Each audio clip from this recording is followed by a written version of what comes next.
రోజుల కోర్సు పూర్తి చేస్తే చాలు 100% ప్లేస్మెంట్ సపోర్ట్ తో సాఫ్ట్వేర్ జాబ్ మీ సొంత. వెంటనే కోడ్ జ్ఞాన్ డెస్టినేషన్ ని సంప్రదించండి. నమస్కారం అనిల్ సింగ్ గారు. నమస్తే శిరీష. బంగారం అంటే చాలా మంది కూడా ఈ మధ్య కాలంలో కొనుగోలు అనేది ఎక్కువైపోయింది. దాన్ని ఇంట్లో ఉంచుకోవడం సేఫ్ కాకుండా ఎక్కువ మంది కూడా బ్యాంకులో పెట్టడానికి చూస్తూ ఉంటారు, ఎవరి దగ్గర అయితే కేజీలలో బంగారం ఉంటుందో. అయితే మనం రీసెంట్గా ఒక ప్రీవియస్ ఎపిసోడ్లో SBI బ్యాంక్ లాకర్లో మనం పెట్టినప్పుడు ఒక స్కీమ్ ద్వారా మనకి ఇంట్రెస్ట్ రేట్ వస్తూ ఉంటుంది, దానికి మనం డబ్బులు కట్టే అవసరం లేదు అని మీరు చెప్పడం జరిగింది.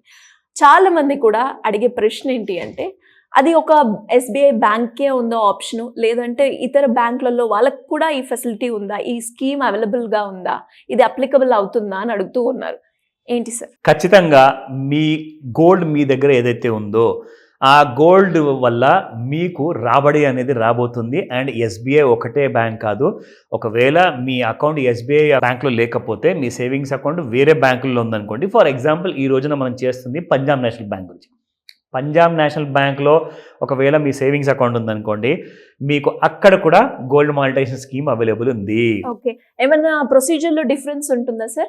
ప్రొసీజర్ డిఫరెన్స్ ఏంటంటే, జనరల్గా అది కామన్ కొత్త ఐడియా కైండ్ ఆఫ్ రూల్స్ ఏవైతే ఉంటాయో అది మీరు బ్రాంచ్కి వెళ్తేనే వాళ్ళు చెప్తారు. బట్ స్టాండర్డ్ రూల్స్ ఏవైతే ఉన్నాయో according to the government of India rules ప్రకారంగా, సో ఆ స్టాండర్డ్ రూల్స్ నేను మీకు చెప్తాను. ఏదన్నా కొత్తగా మారిన రూల్స్ ఏమైనా ఉంటే అది మీకు లోకల్ బ్రాంచ్లో తెలియజేస్తారు. ఎందుకంటే మనం ఈ రోజు చేసిన తర్వాత ఎవరన్నా నెల తర్వాత 6 నెలల తర్వాత వెళ్ళారనుకోండి, అప్పటికి రూల్స్ మారిపోవచ్చు. సో ఈ రోజు ఉన్న రూల్స్ ఏవైతే ఉన్నాయో మీకు ఆ రూల్స్ అని కూడా ఇప్పుడు నేను టర్మ్స్ అండ్ కండిషన్స్ సహా చూపిస్తా. అయితే ఇందులో చాలా మంది మీరు అన్నట్టుగా లైక్ ఇప్పుడు మీ దగ్గర 1 కేజీ గోల్డ్ ఉందనుకోండి, అఫ్ కోర్స్ ఉండే ఉంటుంది. సో బ్యాంక్లో పెట్టుకుంటే సో ఈ రోజు చాలా మంచి రోజు కూడా ఇన్ఫ్యాక్ట్. సో అలాంటి బంగారం దాచుకోవడానికి ఏం చేస్తారంటే, ఇంట్లో బీరువాలో దాచుకునే బదులు బ్యాంక్ లాకర్లో పెట్టుకుంటారు. దానికి మీరు నమ్మరు, నిజంగా అంటున్నాను, small size, medium size, large, extra large size లాకర్లకి దాదాపు 4,000 రెంట్ నుంచి 12,000, 15,000 వరకు రెంట్ కట్టాల్సి వస్తుంది. సో దాంట్లో ఇంకా మీకు చాలా లాసే అది చెప్పాలి అంటే. కానీ ఇక్కడ మీ దగ్గర బంగారము ఎంతన్నా పెట్టుకోవచ్చు క్వాంటిటీ బ్యాంకులో, దానికి మీకు సంవత్సరానికి రేట్ ఆఫ్ ఇంట్రెస్ట్ వస్తుంది.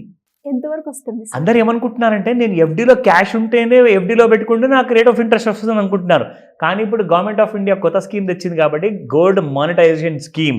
మీ ఇంట్లో ఉన్న వృధాగా పడున్న గోల్డ్ కాయిన్స్ కానివ్వండి, బిస్కెట్స్ కానివ్వండి, విరిగిపోయిన నెక్లెసెస్ కానివ్వండి, ఏదైనా కానివ్వండి, కానీ అది బంగారమై ఉండాలి. ఆ బంగారాన్ని మీరు బ్యాంక్లో పెడితే ఎలాంటి కైండ్ ఆఫ్ కండిషన్స్ ఉన్నాయి, ఎలాంటి రాబడులు ఉన్నాయి, అది మీకు చెప్తా.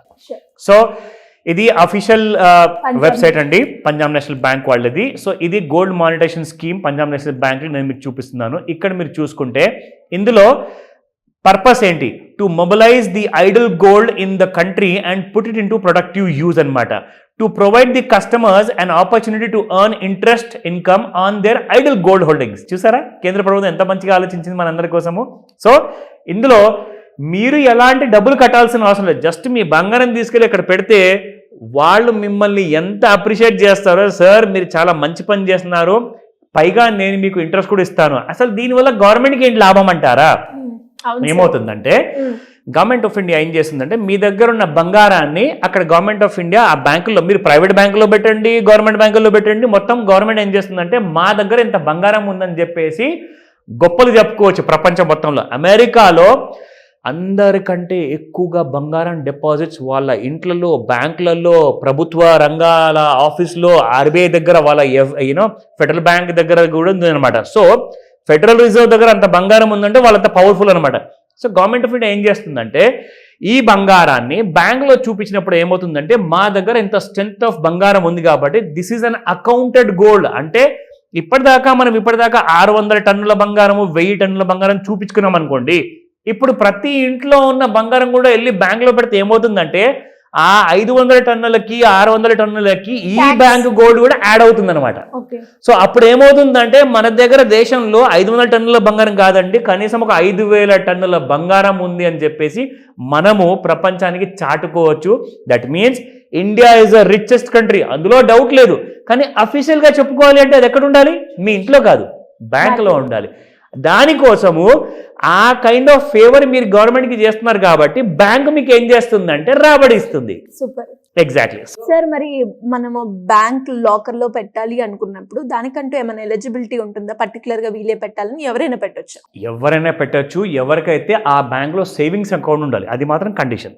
అండ్ మీరు ఇన్కమ్ ఏదైతే వస్తుందో ఆ ఇన్కమ్కి కూడా కాస్తంత డీటెయిల్స్ అడుగుతారు. ఎందుకంటే అది బ్లాక్ మనీనా వైట్ మనీనా కొంచెం తెలియాలి కదా మరి. లేదంటే అడగకుండా మరి అక్కడ పెట్టుకున్నాను అనుకోండి తర్వాత ఇబ్బందులు అవుతాయి. సో కాబట్టి ఆ క్లారిటీ మొత్తం బ్యాంక్ వాళ్ళు అడుగుతారు. అది వాళ్ళకు అడిగే ప్రశ్నలకి ఆ జవాబు మీరు ఇవ్వాల్సి వస్తుంది. ఓకేనా? So coming to the resident Indians of the following categories. ఎవరు పెట్టుకోవచ్చు, ఎవరెవరు బంగారం పెట్టుకోవచ్చు బ్యాంక్లో? ఎనీ ఇండివిజువల్, HUF అంటే హిందూ అన్డివైడెడ్ ఫ్యామిలీస్ ఉంటాయి, సో వాళ్ళు పెట్టుకోవచ్చు. ప్రొప్రైటర్షిప్ లేదా పార్ట్నర్షిప్ కంపెనీస్ పెట్టుకోవచ్చు, కంపెనీస్ పెట్టుకోవచ్చు, చారిటబుల్ ఇన్స్టిట్యూషన్స్ పెట్టుకోవచ్చు, సెంట్రల్ గవర్నమెంట్ వాళ్ళు పెట్టుకోవచ్చు, స్టేట్ గవర్నమెంట్ కూడా పెట్టుకోవచ్చు. దీని తర్వాత ఇక్కడ మీరు చూస్తే ఇంత గ్రాముల బంగారమే మనం పెట్టుకోవాలి అన్నట్టుంటుందా? ఎగ్జాక్ట్లీ ఆ డీటెయిల్స్ కూడా ఇక్కడ ఉన్నాయి, మీకు చెప్తాను. మినిమం మాత్రం 1 year ఉంటుంది మీ బ్యాంక్లో డిపాజిట్ పెట్టడానికి. అది లాకర్ అవసరం లేదు, మీరు డైరెక్ట్ డిపాజిట్ చేసుకుంటే వాళ్ళే ఎక్కడైనా పెట్టుకుంటారు. సో మినిమం 1 year నుంచి మ్యాక్సిమం 15 years. ఇక్కడ మీకు ఆ డీటెయిల్స్ చూపిస్తాను చూడండి. సో STBD అంటే short term bank deposit, medium term, long term. So minimum 1 year to 3 years, 5 to 7 years, 12 to 15 years. 1 to 3 years అన్నారు, 5 years అన్నారు. అంటే ఇయర్స్ ని బట్టి మనకి రేట్ ఆఫ్ ఇంట్రెస్ట్ వస్తుంది? అబ్సల్యూట్లీ, దాని ప్రకారంగా ఉంటుంది. మీరు ఎంత ఎక్కువ కాలం పెడితే అంతే ఎక్కువ ఇంట్రెస్ట్ వస్తుంది. ఒక మాట చెప్తానండి, ఇప్పుడు మా నాన్నమ్మ గారు నేను చిన్నగా ఉన్నప్పుడు ఆవిడ దగ్గర ఉన్న బంగారు ఆభరణాలు కోడలకి గిఫ్ట్ లాగా రూపంలో ఇస్తారు. అంటే ఆవిడ ఎన్ని సంవత్సరాలు పెట్టుకున్న తర్వాత, 20-30 సంవత్సరాలు పెట్టుకున్న తర్వాతనే కదా కొడుకు పెళ్ళైంది, కోడలు వచ్చింది కదా. సో అలాగే ఇప్పుడు మా అమ్మగారు ఏం చేశారంటే నా పెళ్ళైన తర్వాత కోడలికి ఇచ్చారు. సో కనీసం అక్కడ కూడా 20 సంవత్సరాలు. సో అదొక 20 సంవత్సరాలు, ఇదొక 20 సంవత్సరాలు కూడా 40 సంవత్సరాలు ఉంది. కానీ బ్యాంక్ ఏమంటుంది, జస్ట్ 15 సంవత్సరాలు మాత్రమే పెట్టండి. దానివల్ల మనకి ఎన్ని వేల రూపాయలు, లక్షల రూపాయలు రాబడి వస్తుంది. So that is the beauty కదా. సార్ ఎంత ఇంట్రెస్ట్ వస్తుంది 1 to 3 years లో కనుక మనం పెడితే? Sure, I'll tell you that. So ఇక్కడ మీరు చూసుకుంటే శిరీష, జస్ట్ 1 year కి పెడితే మీకు 0.50%, అండ్ దీంట్లో 1 to 2 year వరకు 0.60%. After about 2 years to 3 years మధ్యలో వస్తే మీకు 0.75% వస్తుంది. అండ్ అలాగే మీరు ఒకవేళ మీడియం అండ్ లాంగ్ టర్మ్ పెట్టుకుంటే 2.25 నుంచి 2.5% వస్తుంది. ఎవరన్నా ఫ్రీగా నా దగ్గర ఏదైనా ఒక వస్తువుని నీ దగ్గర పెట్టుకొని నాకు ఇంట్రెస్ట్ ఇవ్వరా బాబు అంటే ఎవడిస్తాడండి? పైగా మన నేషనలైజ్డ్ బ్యాంక్స్ ఇవన్నీ. సో ఇందులో మీకు ఉన్న సెక్యూరిటీ, మీరు బ్యాంక్స్ని మాత్రం నమ్ముతారు కదండి. మరి డబ్బులో పెడుతున్నారు కదా క్యాష్, మరి బంగారం పెట్టడానికి ఏంది మన ప్రాబ్లం చెప్పండి. సో ఐడల్ గోల్డ్ ఏదైతే ఉంటుందో అది బ్యాంకుల్లో పెడితే మీకు ఇంత లాభం ఉంటుందన్న విషయం మనకు చాలా మందికి ఇది ఓపెన్ సీక్రెట్, కానీ చాలా మందికి ఐడియా లేదు. ఈ వీడియోని అందరికీ పంపించుకోండి, వాళ్ళందరూ కూడా లాభం జరుగుతుంది. కాబట్టి ఇలాంటి కైండ్ ఆఫ్ మంచి ఆపర్చునిటీ కోసం ఈ వీడియో మాత్రం ఖచ్చితంగా మీరు ఫార్వర్డ్ చేయండి. ఏదైనా డౌట్స్ ఉంటే నన్ను కాల్ చేసి అడగండి. Thank you sir. Thank you. Welcome Sirisha.